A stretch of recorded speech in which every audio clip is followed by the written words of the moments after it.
You may not know this, but 1 in 4 people in New Zealand live with some sort of disability. And this week's guest knows more about this subject than anyone. At 18, Talitha was diagnosed with a neuromuscular disease. And in this week's show, she goes on to tell all about her story, about her life in New Zealand. She is super inspiring, very, very giving, so generous. You are going to love this lady. So let's jump on into the show and meet Talitha. It's a Drama, coming to you from Taranaki, New Zealand. Hello. Daddy, I love him! Mother thanks you. Right, Mr. DeMille, I'm ready for my close-up.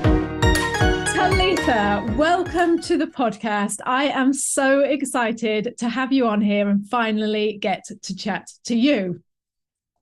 Thank you, Liz. It's exciting to be here. Wow. What a privilege to meet you and to be here. Oh, no, the privilege is all mine. And I'll tell you why, because for those people who don't know, and why would you know this? Because you're not psychic, but I met Talitha through on the interweb. We met each other. Talitha reached out to me. I think it was about a year ago, wasn't it? Just about a year ago.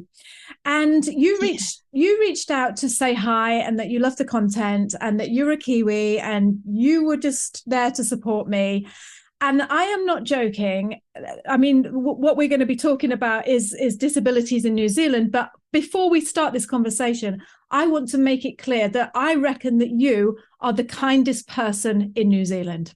And I just want to say that. I want to say that because you have given me so much support in everything that I've ever done. You constantly are there. You send me little messages of smiley, lovely messages. And I just want to say, to be speaking to you now on this Zoom call, it feels great for me. So I just want you to know how appreciative I am of you. Thank you, Liz. When watching your podcast, when watching you and Brian and your interactions, and I've followed you right throughout the world basically now, and I absolutely just love what you do and how you do it, and your interaction with each other, and your comedy, your personality, your rawness, your emotion, you're just plain humanity. And then of course you've said if anybody wants to just say hi, then just say hi, and I'm like, okay, I'll say hi. So yes. I said hi, and yes, I listen to it, and I sit there and I just laugh, and I feel the emotions. I laugh and I'm sad, and I can just place myself in those situations, and I just really enjoy it. So thank you for being you and what you do. And thank you for being you. And what I didn't know about you is that you are living with a disability in New Zealand. And when we got chatting, and you very kindly offered, look, how would you feel about me coming on the show and just chatting about the disability and what it's like to live with a disability in New Zealand? I could not believe my luck. So I was like, not only have I got this lovely person, but you've got some great value, and that we can just share and help people living with disabilities in New Zealand. So could you please just jump on in and tell me about yourself and who you are, and just go for it. I'll sit back and listen. 100%. My name is Talitha. I live in the mid-central region, so in the Tararua area, and 27 years ago, at the birth of my son, so 27, almost 28 years ago, when he was 2 weeks old, I experienced a numbing of the top lip. But no, not only a numbing, but that was at 7 months pregnant that I experienced the numbing. At 2 weeks old, when my son was 2 weeks old, I was talking to a friend of mine, and my mouth,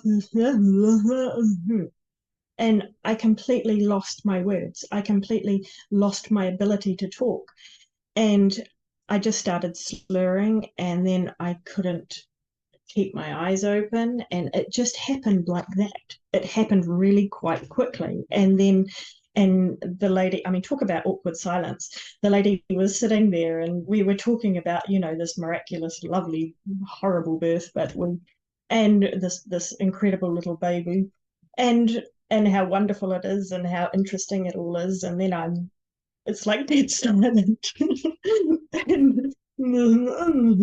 Anyway, so I didn't know what was happening, and so I waited until my midwife saw me again, and then I explained to her, and she got the ball rolling. She had seen it before, and it happens to 1 in 100,000 people. So I didn't know. I was 18. I'd only just turned 18. So yeah, it was scary, and yeah, so that was a long time ago. Yep. And I did end up having to, well, I went overseas and I got formally diagnosed in Holland with myasthenia gravis. And yeah, and I came back to New Zealand, went to ICU. Yeah, I mean that's not telling you who I am right now. So No, that is. But yeah.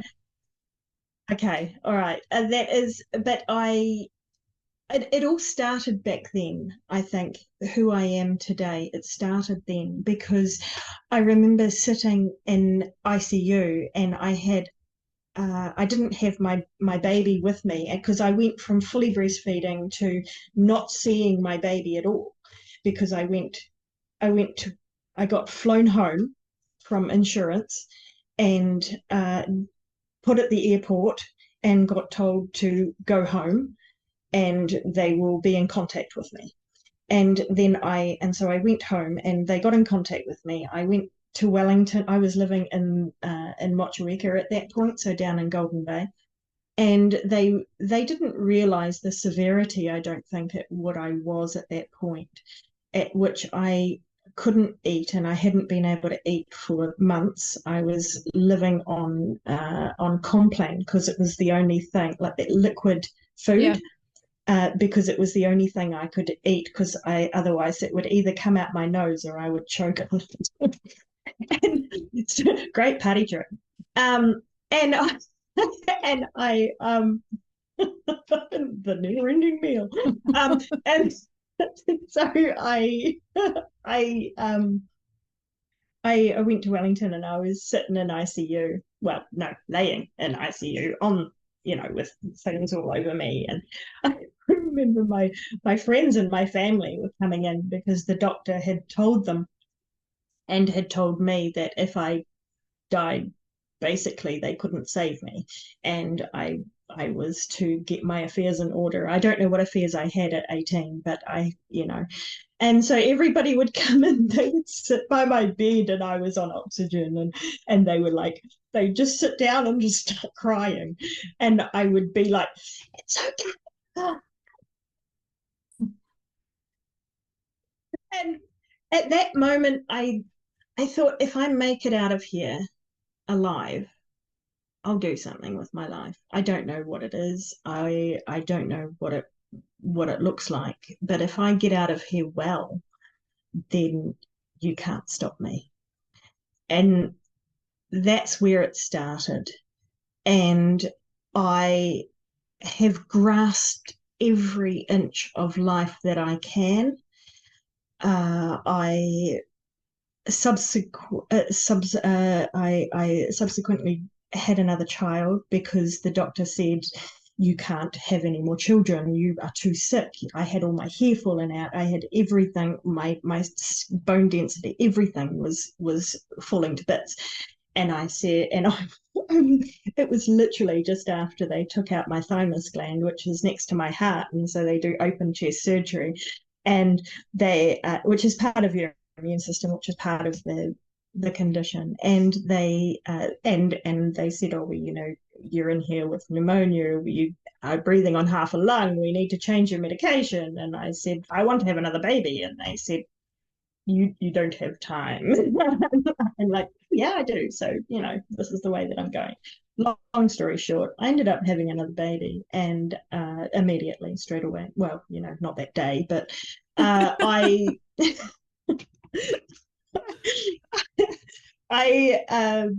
I went away and I got pregnant straight away, and I came back and ended up having the opportunity to change. That was the end of my breeding career. So I had my two children, at which I raised on my own and with a condition. And yeah, it was incredibly hard. And I uh, I did my best, but I always looked to where I wanted and what I wanted in life, and that was happiness and freedom, and and not to ever let my disability stop me, because my disability was part of my body. It wasn't part of who I am as a person. So I never let that stop me, and never let that define who I was. At which point in 2012, so go a few years later, Hang on. Yeah. I want to clarify something. I'm just going to jump in here and clarify Yes, something. go.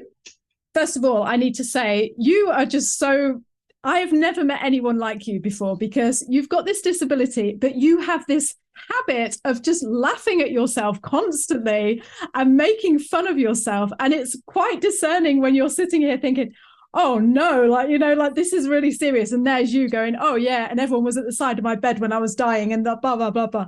So the first thing I want to say is I love your sense of humor. You are my kind of girl. I love it. You bring light. I love your energy, Talitha. So I just want to say that. And so I've got it clear in my head. Were you born in New Zealand? I was born in New Zealand. Right. My parents immigrated from the Netherlands. Right. And my dad was a scientist, and him and mum married. She was 7 months pregnant and came over to New Zealand. And I don't know how they did it, really. Watching one of your last podcasts talk about a person who immigrated coming over, I was listening to that thinking, oh, they didn't speak English. My dad didn't speak English. My mum spoke a little bit of English, just what she learned at school. She was pregnant. She didn't know anyone. How did she so was, difficult. They lived in Lauder, which is basically two people made up of them. And it's just, I really admire people who come over and really uproot their life and their social circle and come over to another place that they have hopes and dreams of creating a new life in. And yeah, I mean, how precious is that? It is. It's absolutely admirable. I feel the same. It's like you hear these stories and you realize, wow, I thought I had it bad, and I was speaking English and all the rest of it. Like you say, you come over from a foreign country and start again. No internet, no this, no that, no communication. It must have been tough. So here you are, you're born in New Zealand, you get to be 18, you fall pregnant with your son, and you have this terrible experience when he's 2 weeks old, that you suddenly realize things aren't right. Facial paralysis and full body paralysis. Paralysis. I couldn't move my hands. I was changing nappies like that.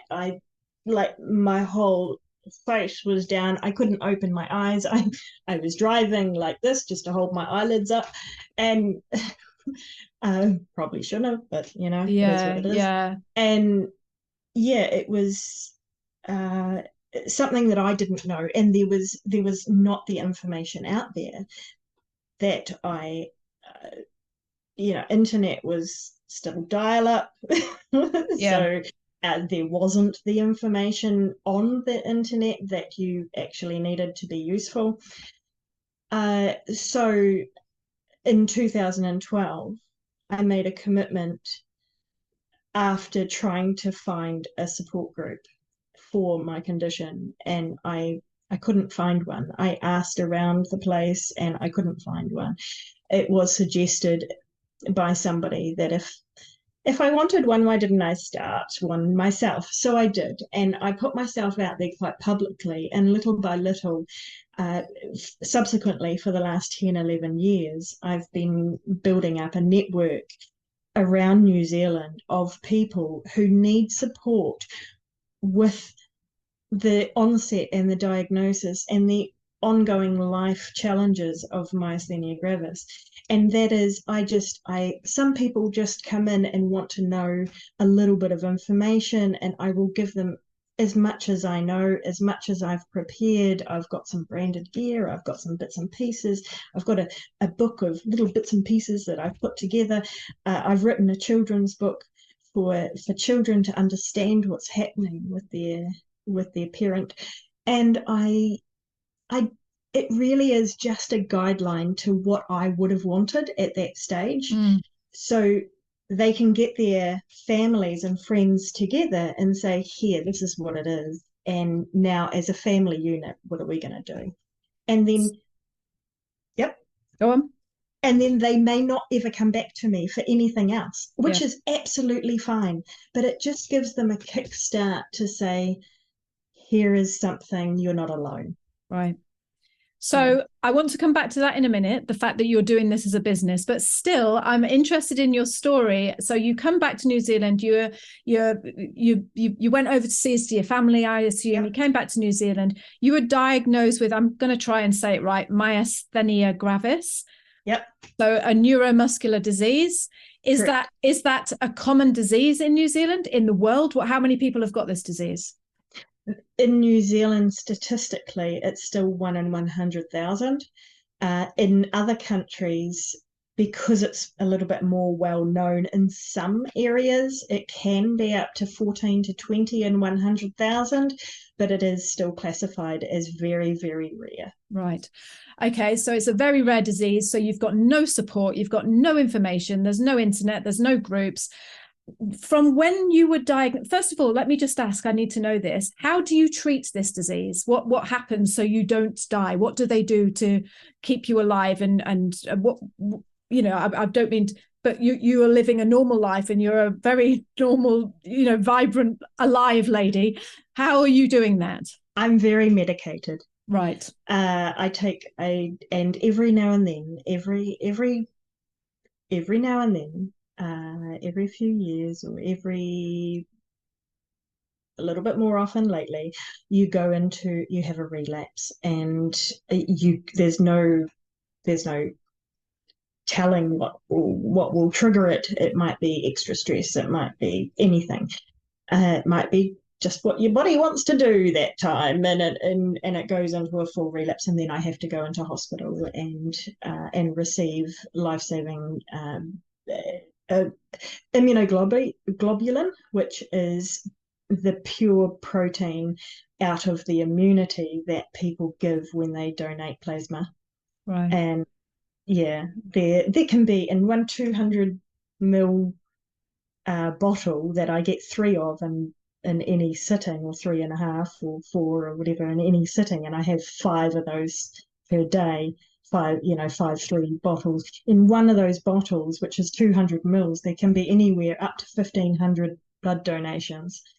So it's incredible. Yes, it is. It's insane. Oh, thank you to the people that donate blood. Thank you. We love you. Thank you. So it is because of them I'm sitting here, basically, that they have saved my life. Incredible. Over and over again. Many, many times. So I want to jump in a minute. Yes. I want to jump in because I can see that you just want to jump into the life in New Zealand with disabilities, but I'm still very interested in your story, and just you're an incredibly inspiring woman. And I can tell that you're typical Kiwi. You're like, oh no, that's nothing. I'm just doing what I was here to do, but I'm not letting this go, Talitha. You're an incredibly inspiring woman. And so you are there and you're laying there and you think, when I get out of here one day, when I'm in a position to be able to do so, I'm going to go on and I'm going to help other people in New Zealand with this disability. Is that right? Correct. I that came over time when I was in the hospital. I got to meet subsequently over the time of hospital stays and stuff. You get admitted into hospital again and again and again and again. And of course it's so rare that the nurses came in and they were like, oh, we had somebody else with MG here now, so they would put you in the same room together, and they were like, oh, whoa, you guys can meet, and it was quite cute. But I found that a lot of people, and I did get to go when I went over to the UK, I went and I met other people with the same condition, but I felt that there was a lot of negativity around the condition's description, and the way that people would verbalize their experience of having the condition. And to me, I'm not a pessimist, I'm an optimist, and I always say, so what good about it? What can we learn from this experience? And that framed my transition into forming this group, into not a woe is me, but okay, so I have this condition, but it doesn't define who I am. It doesn't define how my brain thinks about life and what I can contribute towards life. So I have challenges now in life that I need to pace myself. I need to be medicated. I need to have help. I need to have things around me. I have a scooter that I use when my legs don't work. But that doesn't stop me getting out. I mean, we come to present day. I live my dream life, my dream job. I work in this area. I've created MGNZ, which I don't get money for that. I pay that. I pay for everything that I do in that. Anybody who has donated towards that, it goes 100% into supporting other people with it. And that is my commitment. I have something, I have an experience, I have a life of this, and I have been in the situation where I did not know what was going on, and scared. I didn't have but by that stage my mother had gone back to the Netherlands, and I didn't have family or anybody around that I could really talk to about this and be actively supportive. So I became my own advocate, but in an empowering way. I didn't want to cause negativity on it, because that negativity spirals into more negativity, and I don't want that in my life. I don't have the time or the energy to put into negativity. Yeah. So and it shows so much. Like I say, it radiates from you, absolutely, and it's contagious. And so I can't think of anyone better that if I was diagnosed with this condition, I would want you, who I was calling up or going on your website or having visits from or whatever, to be I can't think of anything better. I really can't. That's what it's for. I mean, I'm there all the time. I'm there for anybody who has that. But I mean, it doesn't just stop there, because in my normal, I mean, that's my life commitment for that. So is that your job? Is that what you're doing as a job now? Right. What do you do as a job?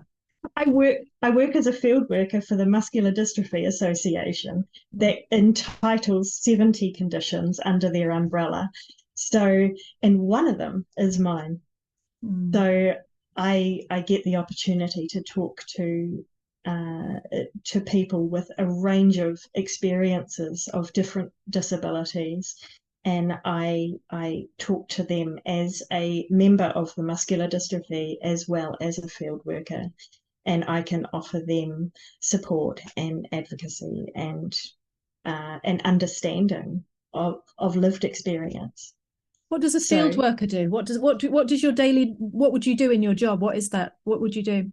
I would go and visit people in their homes or anywhere really, and go and I've got an area in the country that I'm responsible for, and that is if somebody is diagnosed with one of these conditions, I'll go in and I will go and sit with them and talk to them and try and help them with anything that they require. I mean, the scope is massive. It just depends on where they are and what they're doing and what their dreams are and where they see themselves. So, and I try and help with that any way we can. So, are you like a counsellor, or do you do like, because I remember you saying to me that you sometimes take people to the shops and get their groceries with them. So is it like a carer? No, it's not a carer. I do things like that if that's not within my job description to do that, but I will do that if that's the way that they want to talk. If that's what will help them talk and open up, then we will do that. Then it's about finding the need and working with what it is that they require, because the scope is so big. So I mean, two people completely different. I look at things more holistically. So I like to look at, their environment, their headspace, their, whatever it is that's around what the government can offer. Let's look at that. So everything that we will talk about, And again, I promise, if you're listening to this and you're thinking, let Talitha tell us about what the disabilities in New Zealand and how you live with those. But your story is fascinating, and you are a leader and you're inspiring. And I just need to hear your story, and everyone else does too. So as well as your job and your kids, which you raised on your own, I know you have a partner now, but you are a single mum and you're living with this disability. Terrifying, I would imagine. So as well as your job that you have now, you also, what is your company called that you started? Is it? It's not a company. It's literally just a support group. I make no money from it. It's not anything that profits from anything. Anything that anybody that requires any support, I give to them. Right. I do fundraising. I will give whatever. If somebody donates me $2, that'll go directly into printing off more things to give to somebody who has a condition. I got some of these from China, so if anybody would find me, it would be alert myasthenia gravis. So it's just a note to say, hey, look, I have this condition, just be aware of that. So it's non-profit. I put money in, I've put everything, my whole life, my whole gumption into it. But I don't know. The more I see about disability, the more passionate I get about it. So and it's not about disability, it's about ability through adversity. So, I was gonna ask you that, because I thought, I don't want to say the wrong word. Do you still say disability in New Zealand? Yeah, is that not right? You do, but I hate the word. Yeah, I bet you do. Yeah, I don't like the word because it's so limiting. Yes, it is. Yeah, I'm sorry for saying disability. I should have asked you that. I don't even. I don't know. I mean, there's challenging, able. I don't know what is something that fits, but I have a disability, but I don't let it disable me as a person.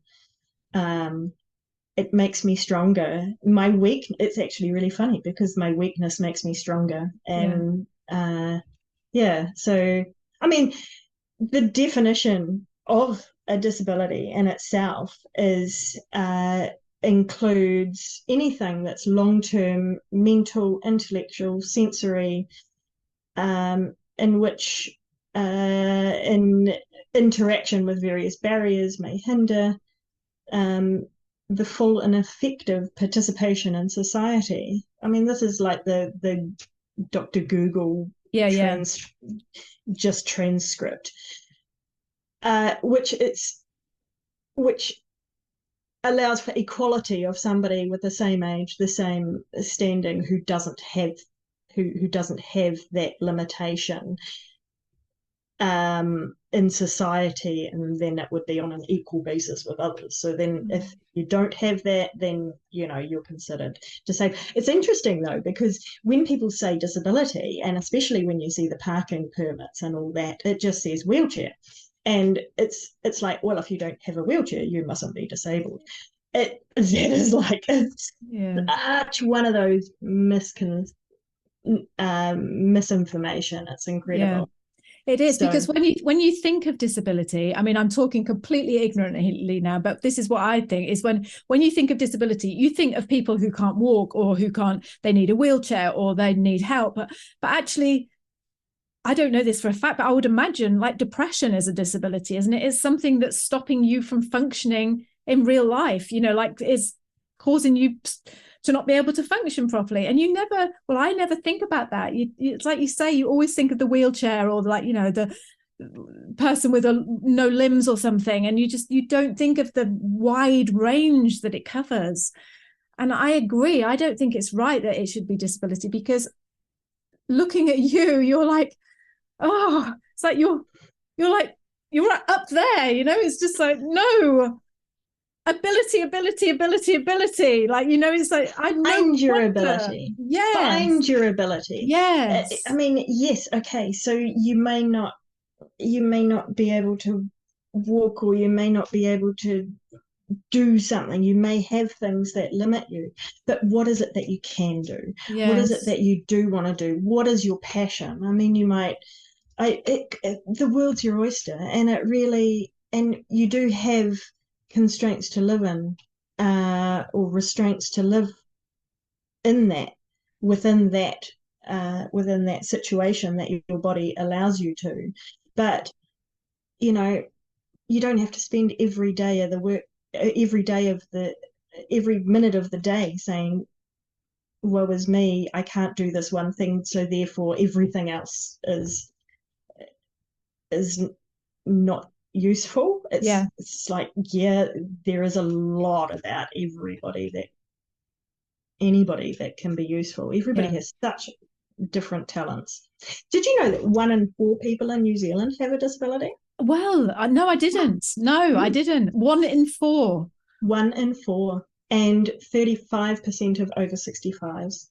So that's a lot of our society around. Yes.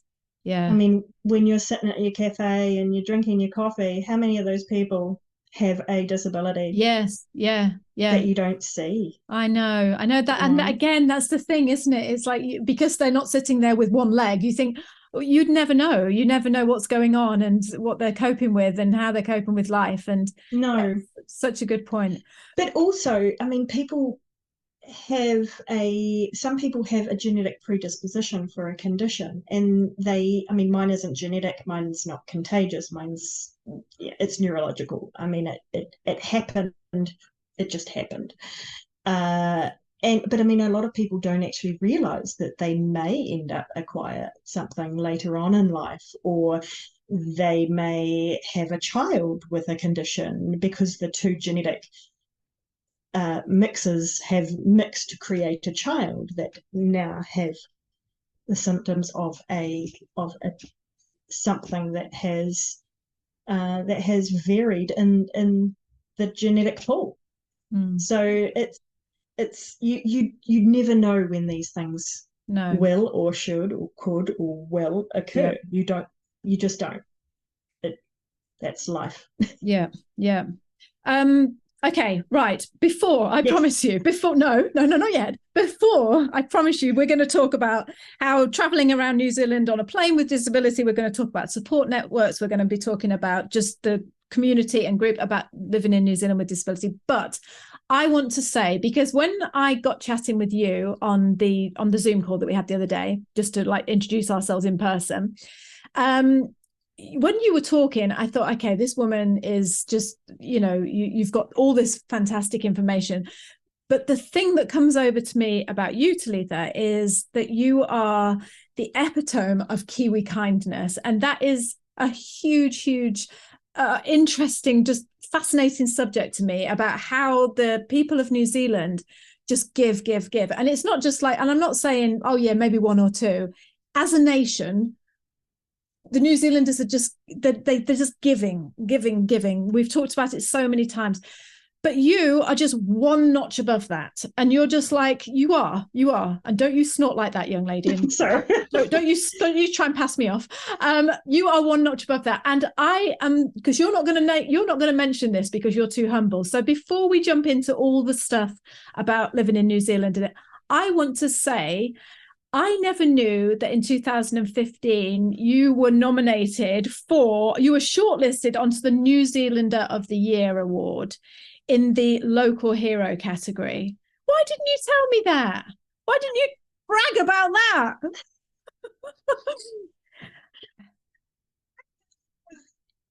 Years ago.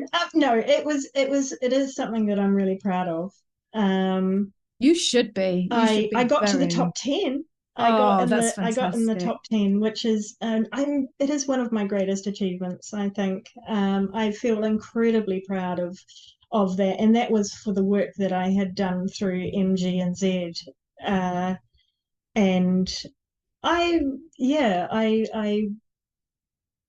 it was incredibly humbling to be able to be nominated for that. And I got nominated, and it just kept going through. And it was like, oh, I can't believe it. And it was incredible. Because you said that you were so shocked because you were just doing exactly what you loved to do. 100%. Which isn't that always the way? It's just like, oh yeah, you go with your passion. You just go with your passion, and you never work at that point. So, okay, yeah. I just wanted people to know that, because you never told me, and it was like, really, like, come on, this is incredible. And I knew the minute I met you that you're very, very special. That thing. Oh, what, New Zealand of the Year? Doesn't everybody get that? Oh, well, so well done, and thank you for everything that you're doing. And yes, right now, I promise I will jump in. So we have talked about the definition of a disability, haven't we? Yes. Let's talk about traveling around New Zealand with a disability, because we get lots of people coming over to New Zealand, either moving or on holiday, either with themselves, finding themselves less able, or with people traveling with people who are also struggling. So let's talk about that. Yeah, absolutely. I have been around the world. I mean, as you know, because we communicated prior to me going, but I have been multiple times in and around New Zealand and outside of New Zealand. So I have travelled overseas. Now, one thing, I would give a couple of points of recommendation for these, and that is always ask for assistance. So if you are going short distances or long distances, especially get it if you're going long distance. No question about that. When I go overseas, I always carry a medical certificate. I go to the doctor, and you will never really be asked for a medical certificate, but it is although the travel agent, when she was booking everything, because I had 16 flights that I was going to, because I went around. I did quite a large trip, and I needed bang, because some airports are quite small, and so you can walk. I can walk short distances. Sometimes I can't walk short distances, but when I'm well, I can walk short distances, but not long distances. And sometimes distances, say if you've been to Singapore airport, in between everywhere, there's long distances in between things, and when you get off the plane and you have to walk up that rail, that that can make me, I can get to halfway up that and then stop walking. So Yeah. I find that it can be, or actually I have to turn around and walk backwards because it uses a different muscle group. Oh, okay. and so because then it doesn't use the front of your legs, it uses anyway. That can I walk in weird places, and you can walk sideways, you can walk up, you can walk anyway. I'll be watching for you at that airport. I know, right? I get assistance. So so in New Zealand airports, is that readily available? So if you were flying from New Plymouth to, it's no problem. You can just call someone out. Okay. You ask when you're booking if you can book, and there should be a little tick box down below, and it'll say, do you need assistance? Always put yes. If you decline it when you are there and you feel that you can manage, then just say to them, I'm okay, I don't need it, but then they know that it will be there, and then they will have a wheelchair for you at the other end, or they will have options for if you need a lift to go into the plane.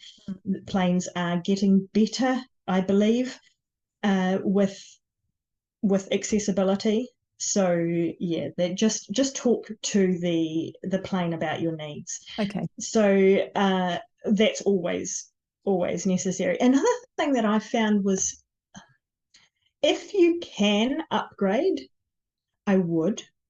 So if you can fly premium, or if you can fly business, if you can take the opportunity to bid for a higher grade of flight, if you're doing long distances, then do so. It makes a massive difference. Okay. It is very, very worth it.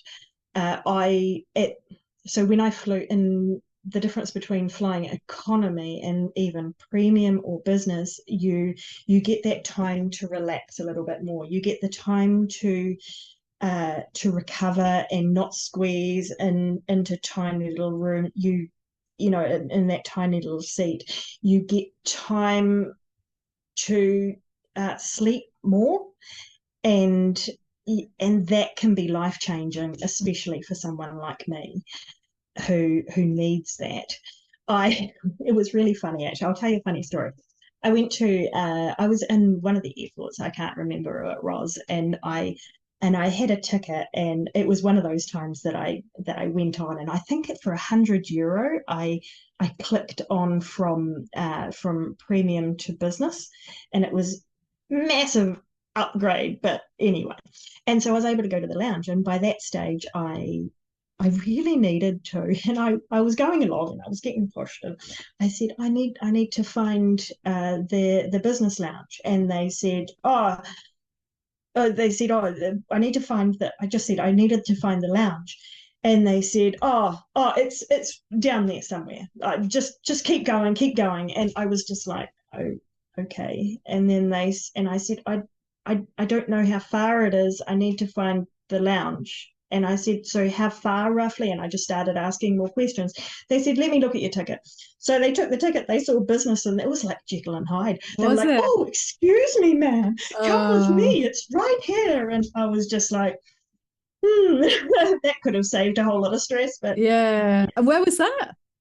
I can't remember which airport it was. Just somewhere, yeah. I can't remember which one it was, but I think it was in America somewhere. But well, there you go then. No, it might have been Toronto.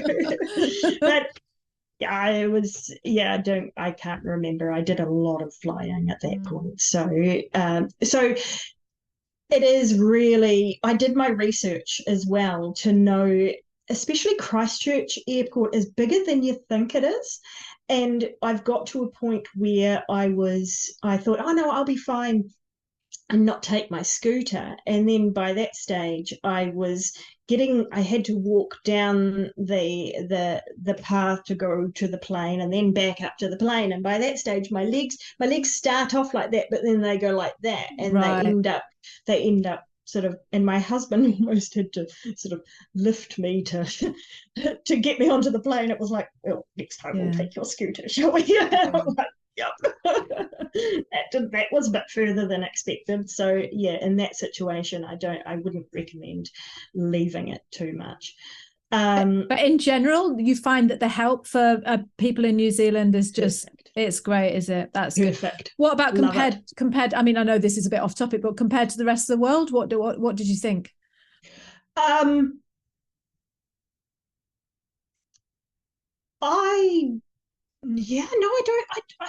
found that it was everywhere is pretty good. Oh, that's actually. Good. That's good. Yeah, there wasn't a country that I didn't feel that it was particularly bad.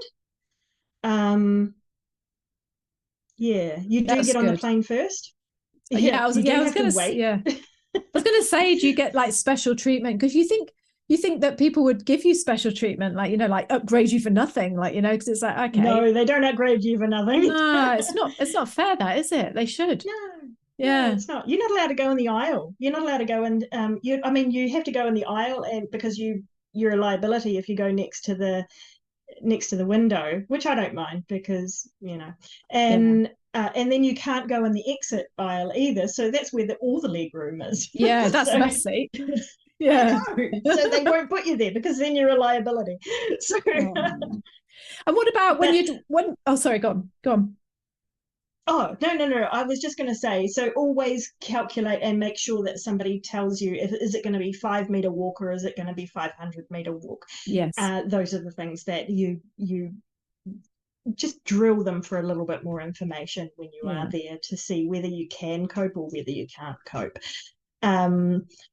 But another thing is always put your condition on your travel insurance. It doesn't matter whether it is a mole or I don't know what it is. Like if it is something that is health related, always declare it. It is so worth it to do that.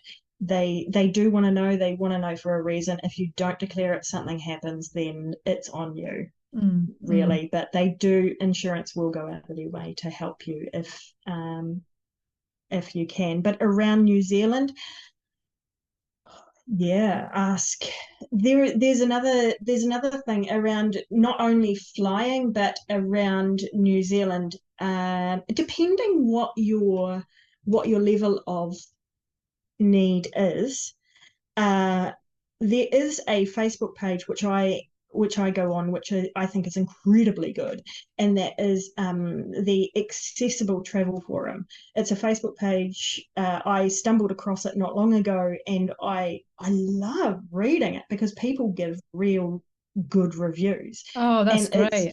And it's send me the link for that and I'll put it in the description. Yeah, it's review after review of all the different areas. People say, what about this and what about that? And you can look at photos online about things. People will say this is said to be accessible, but it's not. And another thing that I like doing is Google stalking. So I go onto the Google Maps and I see for myself what is considered accessible and what's not considered accessible. Another idea is to ring them beforehand if you're going anywhere, even if you ring the information centre, if you're going to somewhere generic, and say, can you please tell me, is anywhere that is specifically accessible? Where would you recommend I go? Sometimes they will say something's accessible, but it's not hugely accessible. The scope of accessibility is massive though, so it is about doing your research about where you're going. And I always find, just ask people. Ask people within the communities, from your support networks, from people in the area, and just say, hey, look, this is where I'm going to go. Now I have a little bit of an interesting plan that, how I said that I'm really, really into this whole disability advocacy and disability. Yes. I love travel. Okay, so my husband and I, we have a camper and we love to go to dock, and ours is fully like, enclosed and everything. So, but we like doing, but it's not accessible. So we are in the process of designing, and we have bought a van that is fully accessible to Oh, turn into a fully accessible camper for people that we know or that can hire it, or that we don't know how this is going to work yet, but we that do have a disability that want to go just to the beach for a night, and it will be set up for a power chair. what a So brilliant idea. What a brilliant idea. There's no yeah, stopping you. I know, it's great. Oh, that's fantastic. That's a great idea, that. Really good. So that's something that we Watch have this space. watched this space. Yeah, yeah. Totally. Yeah. So Can I just yeah. ask you what, because someone asked on our community about the cost of, like healthcare with living with a disability in New Zealand, like assuming they're residents, like, because obviously if you're coming overseas and that's all a different story, but if you're just here on holiday, but say if you're a resident, what is it all funded by regular healthcare, or do you need private Yes. health insurance? It is, No, right? it's on the government, and for the important things, it is really it is funded. Yeah. And if you do have private medical insurance, sometimes they recommend you actually jump to um, public health care, just because it's going to be cheaper that long for in the long run. Yeah. Really, sometimes if you have to have major operations, and they're not gonna put you in a position where your your life is in jeopardy. So if you need to go to A&E, you go to A&E, and a lot of times, I mean, I've been in hospital basically more times than most people have had hot dinners, and it's and spent a lot of time in hospitals. And you can do a trip advisor on different hospitals around the country too, and it's like, their menu has changed. And so it's I digress. No, yeah. So it's covered by public So health it care. is covered by Yeah, public health, yes. yeah. And I will talk to you a little bit about the funding of that as well, in a couple of minutes. So yeah. Go on then. Go on. Tell us about that. Go on. Tell us about the funding. Okay, I'll tell you a little bit about the funding. So what I'll say first is about if you are coming into New Zealand and you have a disability and you are here, and you're setting your life up, and which is perfect.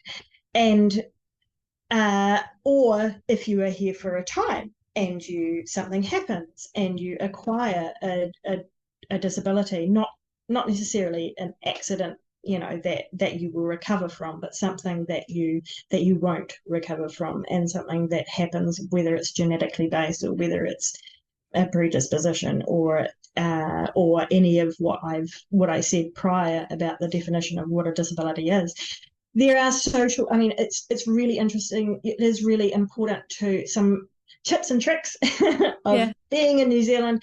Go and access your social services. Go and find out who and what is in your town around the social services. There's a lot of drop-in centres that will offer you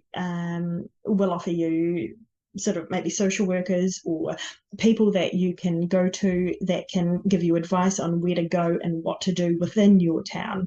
It is really important to book into your doctors early. Go and find a doctor who has space, book in early, go and do an introductory appointment, and just say, this is who I am and this is what I require, and this is, not saying, oh, this is what I want and this is what I want now, but no, just to say, hey, look, this is who I am, and this is, and some doctors, if they're really good, and if it's really a rare condition, they'll go, oh, I don't really know much about that, but it also gives them time to learn about that as well. So it gives them time to go away. So when you come back and you're actually not well, then they've had that time to do their own research about that. and also to get maybe a referral to a specialist, so you can do the same thing with specialists. If you are requiring any equipment of anything, then they will give you a referral to an OT, which is an occupational therapist. Or if you need ongoing physio, they will give you a referral to a physiotherapist. There are lots of social networks around the country, depending on what your condition is. So there's just to name a fraction, there's like the Rare Disorders New Zealand, so that covers a lot of different things. Of course, there's the Muscular Dystrophy Association, which covers 70 conditions. And you've got MG&Z, of course, and then you That's get the best me. one. Yeah. Yeah. There is the things like the Blind and Low Vision, the Diabetes New Zealand, the MS Society, Stroke Foundation, Arthritis New Zealand. There's deaf clubs. There's clubs. There's a whole lot of different things around. There's also Workbridge. Now, Workbridge is a pathway into the workforce with a disability. Now, they provide two things. So they can find you a job that will be adapted to your disability, and have already spoken to employers that are willing to take on somebody with an impairment or something, but the job is there, and they are saying, yeah, it's not going to make a difference, it's all good, bring it all in. Or alternatively, if you do have a disability and you do have a job, they can give you assistance, they can provide a funding and assistance for you to maintain your job. So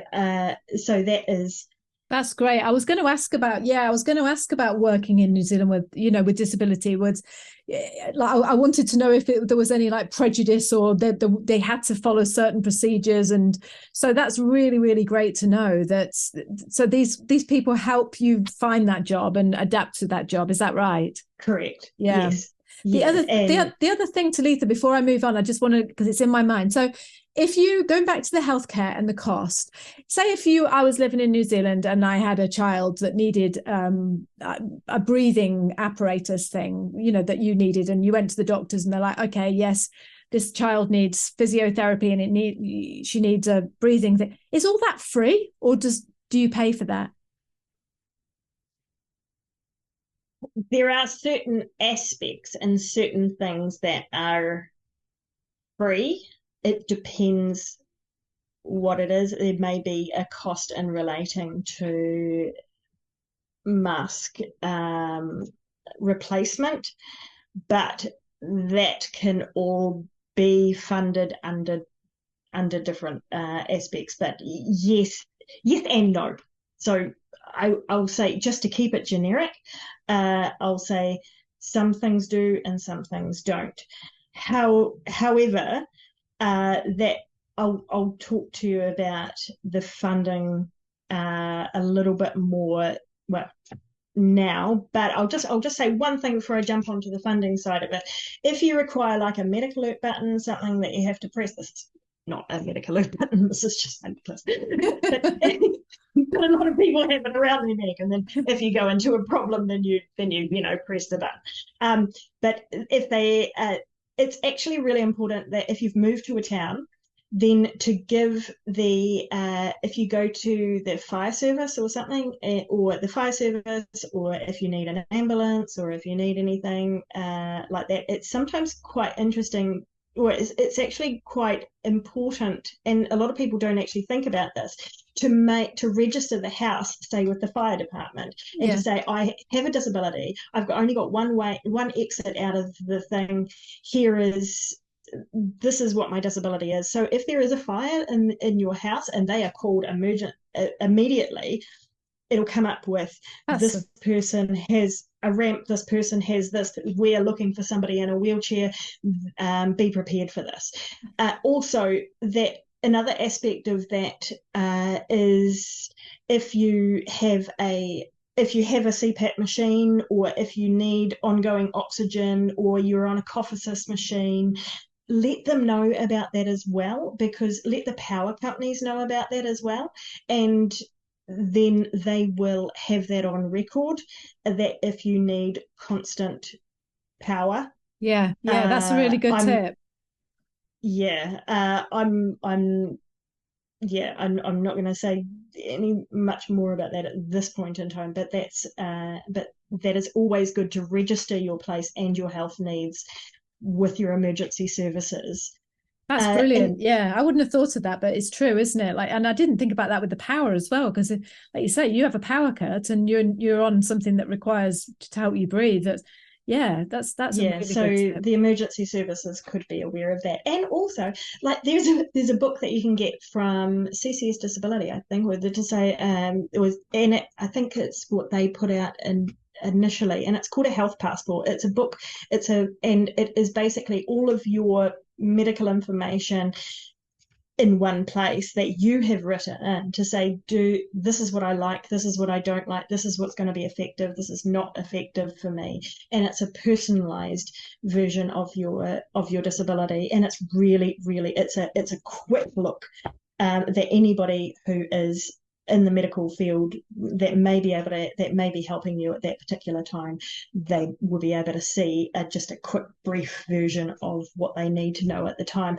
Also, another thing, if you're telling the emergency services what your medical situation is, it's also important to tell them where the spare key is, because if they know that there is somebody in there with a medical issue, they may not be able to access the front door. A lot of services will kick your door in just to get you out. Right.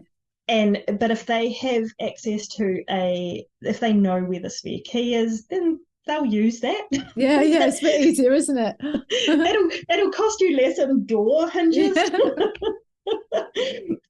So, I mean, just a couple of tips and tricks. That's brilliant. When you're coming into a new town, when you're coming into New Zealand, it's okay to let this, to tell them about that. Yeah. To say, hey, you don't have to tell them your whole life story. Just say, where the key is. Yeah, where the key is. Yeah. I'm in a wheelchair. I may not be able to jump up and and do this, or I have a medical condition. Please don't rush at me, or don't, Yeah, I mean, it could be anything. Now, we have, in New Zealand, our government is in the process from last year to change for a disability sector within our government. So exciting. You may have heard the word whaikaha briefed around on the news occasionally. Yes, yeah. And so that is the change of the disability sector coming in. Until it has established fully, which, I mean, with anything in this life, you have to allow time to do that. So, but it is an incredible advancement, which is incredibly exciting for anybody in the disability sector. But they will be going under the Enabling Good Lives, so the EGL principles, which is, in a nutshell, allowing the person with the disability to have more say of what they need and how their life would be a good life. Right. Because under old systems, there's a lot of people who will get given maybe something that they'll be eligible for something, and then they'll say, okay, so I'll have home help, but they may not want it as much, or it may not be as useful as what somebody else thinks that it would be. So if somebody looks at them and says, okay, so what is it that, I think, so if I'm sitting here and I say, I think you need 3 cups of coffee, and I think that you need a sandwich right now.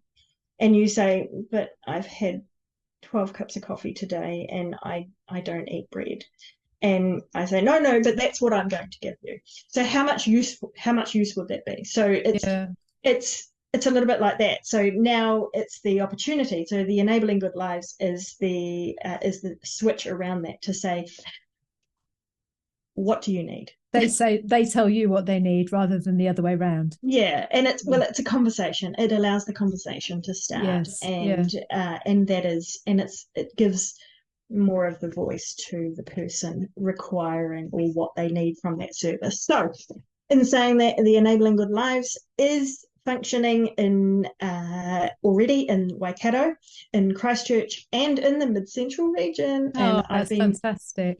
I've been under that system, and I know it works, and I love it. So under other areas within the New Zealand, look under the NASC system and see what you're in, what you can get, and what is in your area, and that is the needs assessment and service coordination. So someone will come into you, have a conversation about what you need. Of course, everything is changing, so they're looking more at the holistic way in the Enabling Good Lives. In the sector. So that is where your government funding comes in, and then they will apply to the Ministry of Health and see what you can get. There is also don't ever forget work and income. If you aren't working, or you need to go on a benefit, or if you have a child with a disability, then you can apply for a child disability allowance, and that's not income tested. And so that is extra money that can help. And also, if you are working and you're under a certain level of income, they're there to help you top up your. There are benefits and extra things, even if you are working, to be able to help with that, and including things like a disability allowance that can help with doctor's visits and and payment for prescriptions and bits and pieces.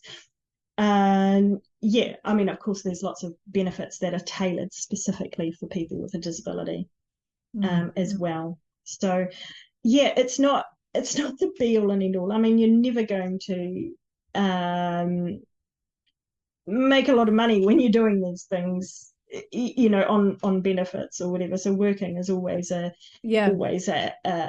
primary option. And you'll send me all the links, and I'll put all those links in the description about these, like you say, the companies to contact and to look out for and things like that. I'll put all those in the description so people have got them, because it's a lot to remember, isn't it? It is a lot to remember, yeah. But it's a really positive. It's really great, because you just think, how would you cope? How would you top up your income? How would you do those things? So it's good to know that New Zealand is providing people with that.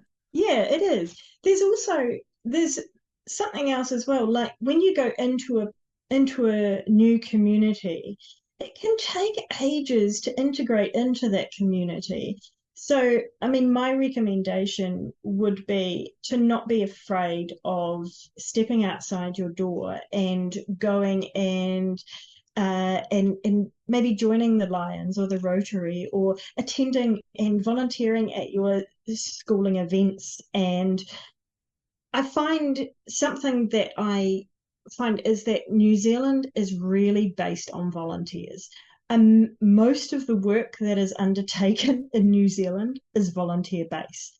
And if you don't get an answer about where to access any of something that could be personal for you that you may need assistance with, or not just assistance but information about a certain aspect, don't be afraid to keep asking. Like one person, if somebody comes back to you and says, I don't know, then don't think that nobody else knows, because you keep asking, someone will know. Eventually. It's a good way to meet people too.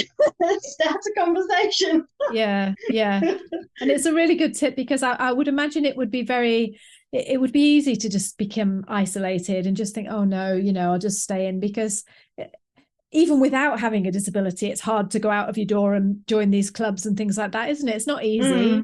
But like you say, it's good to know that there are these things around New Zealand that you can join and just feel part of the community and have that support around you, and just to ask those questions, get all that information that you need, is a great tip. And you never know. I mean, there might be something sitting in someone's shed that you might need in the interim while looking for it, while waiting for an appointment for an occupational therapy to come and do an assessment or something. And somebody might have a piece of equipment or something that you can borrow or Yeah, you can yeah, have that they're like, oh, I don't need that anymore. Let's just take that. It's like, oh, yeah. okay. It's the Kiwi way, isn't it? It It really kind of is. is. Make do. Let's just get Yeah, in yeah, yeah, there. yeah. So have I asked you all the right questions? Is there anything else that you want to share about living in New Zealand? I don't want to keep saying with disability now because I'm really paranoid about it, but yeah, just No, don't be paranoid. I think it's very much a personal. I mean, there isn't too many other words. I mean, it's like able. I like that name that You you said can the government are bringing in. What was it? The that gate? Wakaha. No, the other what you just said about the new government was they've got a scheme and it's called Oh, the enabling good lives. yes, I love Yes, that. Now that's I nice. know. It That is is really nice. nice. Yeah. Yeah, and it really does enable people to live a good life, Yes. and I'm living proof of that. I I would like to say, I mean, I have accessed everything I could possibly access, but I haven't thrown it away. I've utilized it and I've made it work for me. And I would have never imagined 20 years ago when I was raising my children like I was that it would be that how much New Zealand has come along in disability support. And people don't look at you. I find, because I mean, of course, I say that I've used a scooter and I do use a scooter occasionally when I need it. But when I find people to be incredibly polite and they will open doors for you and they'll see you coming along and they'll see that there's I'll tell you a funny story. I was off doing the where was it? I was off doing shopping and I came along. I came along and I was having such a bad day and I was taking my groceries out of the back of my out of the trolley and then putting it into my car. But by this stage, I'd already been out of the car, taken all the things, taken it out of the trolley, put it on the belt, been through, done it all. And so my Yeah. energy had drained anyway. And I was having a really bad day and I was coming along. I was like, anyway. And then this little old man and with a little walking stick and he goes, do you need a hand, dear? He goes, Oh. you look really bad. And he goes, Oh. do you want a hand? Do you want me to do that for you? And I was like, yes, please. Oh, yes. Oh. And it was just that moment of kindness Yeah. that made a difference for me because I was able to just let him put my stuff in my car and I was able to sit in my car and just stop for a minute. And I just sat there until I was able to get enough energy, enough of to go through my next day of just driving home and yeah, putting the frozens away and that was it. And then the rest or getting somebody else to help me with everything else. And it's those moments of kindness that make a difference. But yeah, in saying that, always ask, never assume that just because somebody is struggling that they need or want your help. Yeah. So yeah, there's some definite no-nos. Yeah, that's a good point. That's a Yeah. good point. Is just ask, oh, would you like any help with that? Oh, what a lovely old man. That's lovely. That's so nice. Yeah. It's nice to know that there's still gentlemen in the world and just like, There is. just, yeah, I love it. Absolutely love it. Yeah, me too. So Oh, so before I let you go, I mean, like I say, you're incredible. You are the epitome of New Zealand, just a true Kiwi, a true Kiwi. You've got a very get up, let's get on with this, let's make this positive, let's help others. Everything that is good about Kiwis, you are. If on a personal note, what would you say to someone who has suddenly been diagnosed with an illness that's such as yourself when you were 18, what would you say to them if they just thought, oh, that's it, it's like, everything's going to be hard, everything's going to be difficult? Is there anything you would just like to pass on? Simplify now. Just, okay, absorb, learn, simplify, and then build on that. Look at what you can do, not what you can't do, and educate the people around you. Create a system and an environment around you to enable your life to happen, not your disability to take over. So your whole life is not about that disability, but it may be for a while. But don't hold it in. It will be an emotional journey. I know that when I have an occasional, the occasional relapse, and my body never recovers, however, to the next level. And so I go through that grieving process again, and just know that's normal, and simplify. And then when you have found your level of when you've found your level again, when you've found all the turmoil of trying to get your head around it, build a little bit, one step at a time, and create your life. Don't ever think that your life is over. Don't think that you can't do things, because you don't know what's around the corner. Yeah, you really don't. You haven't met that part of yourself yet. The part of yourself that goes, okay, so this is what I've got, but who can I become with that? Or how can I not let that take over, but how can I let it become the springboard for who I am now? And make it a better, make yourself better. Better in mind, I think, helps, even if it doesn't help in your body. I mean, better in mind, body, they do say that is linked, but sometimes that doesn't work. But I think the better your mind is, the more you can cope with the day-to-day. I just love what you say about look forward to the person you can become. After you've done that grieving, and just look. Oh, I love that. That's such good advice. That's so mindful. So just so you, Talitha. Yeah, really lovely. Yeah, I would have never thought that I would be so happy. I'm incredibly happy and incredibly grateful. I mean, don't get me wrong, my whole life isn't like springs and flowers and roses with butterflies all day. It's not like that. I mean, but it is about my perception. It's about, okay, so I'm not going to give up here, because my legs don't work, my arms don't work, I feel like I need to go to sleep, and yes, I do may need to sleep a lot more than other people, or I do need to stop, and I can't cope with a lot of extra things. But that doesn't mean that I don't value my life or my day or the people in my life. I think I value people more. So oh, thank you so much. And on that note of being tired, because I'm sure I've kept you far longer than I should, because I was like, oh yeah, let me take 45 minutes to an hour, and then I'm like bombarding you with all these questions. No, I love it.